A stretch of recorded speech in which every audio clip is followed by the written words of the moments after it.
Most predominant memory you have of World War times? Can you think of anything specific that you remember?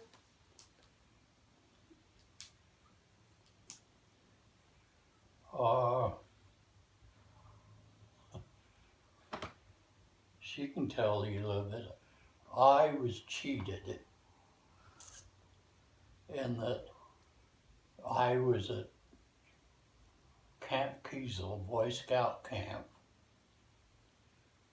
in August of 1945 or 6, the end. 45. And gasoline was rationed. You could only buy so much gas, you could only buy so much sugar, a lot of food items, gasoline, tires, they were rationed. So you could just buy so much gasoline. All of a sudden we heard horns honking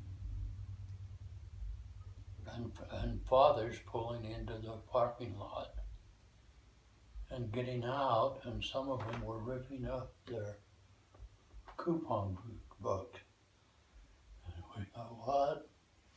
And of course they exclaimed, the war's over. Germany had already, what's the matter with me, Alzheimer's? Anyway, had given up. And What's the right word? I have also Huh? surrendered. Surrender.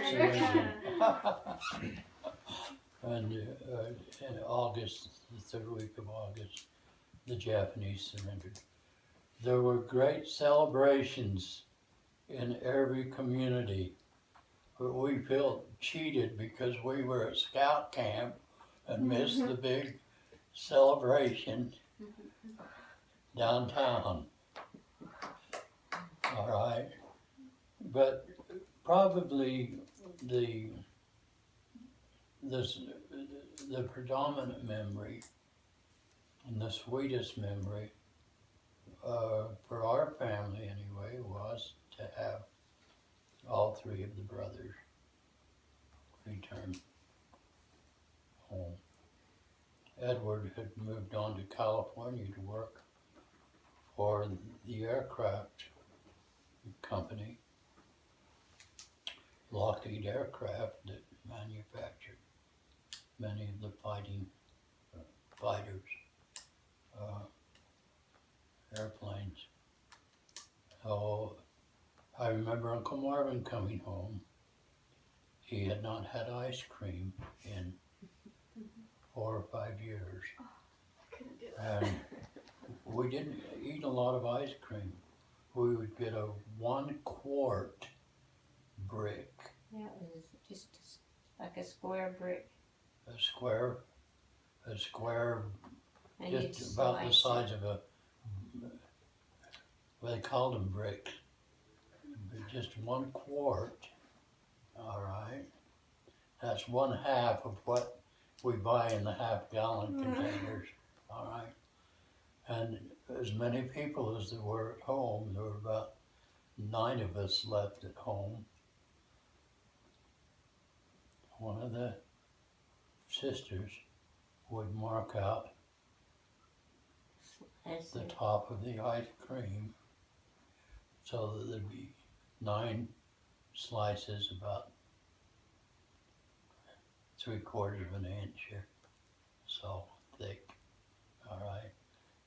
But Grandma, your great-grandma, your mom's grandma, my mother, put a full quart brick of ice cream in a bowl for Marvin to eat all by himself.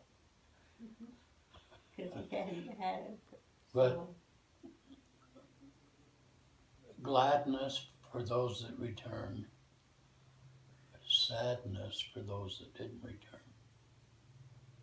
My father's closest friend and counselor for 20 years in the bishopric His son, it was named after him, Jimmy Martin, called him Pepper. He had played football for Utah State. He contracted malaria, and a lot of those that fought in the South Pacific came home with malaria. And there was really not a lot of protection against the mosquitoes. But Jamesy, or Pepper, had also been injured. And I'll never forget Brother Martin telling Daddy that he was on his way to San Francisco with some of the other brothers, hopefully to see Jamesy or Jimmy or Pepper before he passed away, but they didn't make it. Brother Martin borrowed one of the mortuary cars to drive to California. So he came home in a casket. A young man, Louis Legoski, I used to have national music competitions. And Louis, while in high school, had won a national vocal competition as a tenor. Legoski had a Polish name, yet he had a Italian type tenor voice. He took a bullet in his voice box in France. You've never heard President Kimball talk. He lost his voice box to cancer. Lewis came home. There she is. Piece up of that ass. But he had no voice box. All right. One of the Smith boys, just 4 houses down the street from us, came home with part of his skull blown away. How he ever lived, I don't know, but I can remember seeing his pulse through the skin on his forehead. They put a metal plate. But how he ever survived with part of his skull blown away, and yet he was still normal, had all of his faculties. But there were so many that came home with injuries, but so many that didn't ever come home. One of our neighbors out in South Weaver, they figure his plane went down somewhere up in the Aleutian Islands off of Alaska. Don Williams, but he didn't come home. They never did find a lot of those that were missing in action, unassumed, and declared after the war dead. So, but the joy of seeing the brothers and others come home and life get back somewhat to normal. So, did you think that, like, the nation as a whole during the war, like, do you think the nation was united and that America was doing what it was supposed to be doing? Yes. There was more unity as a nation than I've ever seen since. People were singing patriotic songs. They were, everyone had flags in their front windows. You had stars in the windows where you had people in the service. So we had 3 stars in our front window. But everyone displayed the flag in their windows. It was just... And that unity lasted for quite a while. Was it the Vietnamese War that it kind of... Vietnamese War where there started to be a lot of division. We're No, still it's pretty really- united under President Truman and the Korean War that I was part of, and I never did get to the front lines. I did get to Japan for a little bit of a year, a little bit more than a year. You reflect back on that, that was just 8 years after the end of the war. Oh, 8 years isn't very long now, looking back on life. But most of the Japanese, and probably 90% of the Italians, were upset with their leaders for taking them into the war. So for the most part, your community and everyone you knew were happy with the decisions that our president made. Yeah, and the nation did what was necessary, but we were if you want to use the word, the savior as a nation. The British, it hit them harder because it's close to home. And their communities, when I was on my mission in 1951, they still hadn't finished cleaning up the residue from the bombings that took place. And I'm sure the same was all true in Germany and England. Took the brunt of the bombings. All right.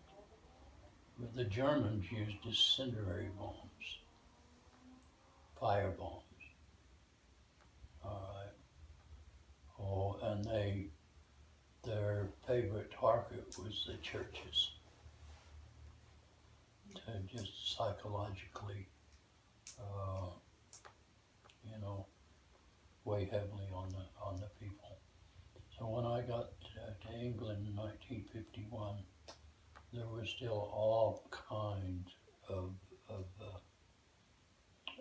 bombed out churches with just the exterior walls standing, and the interior had been completely gutted by fire.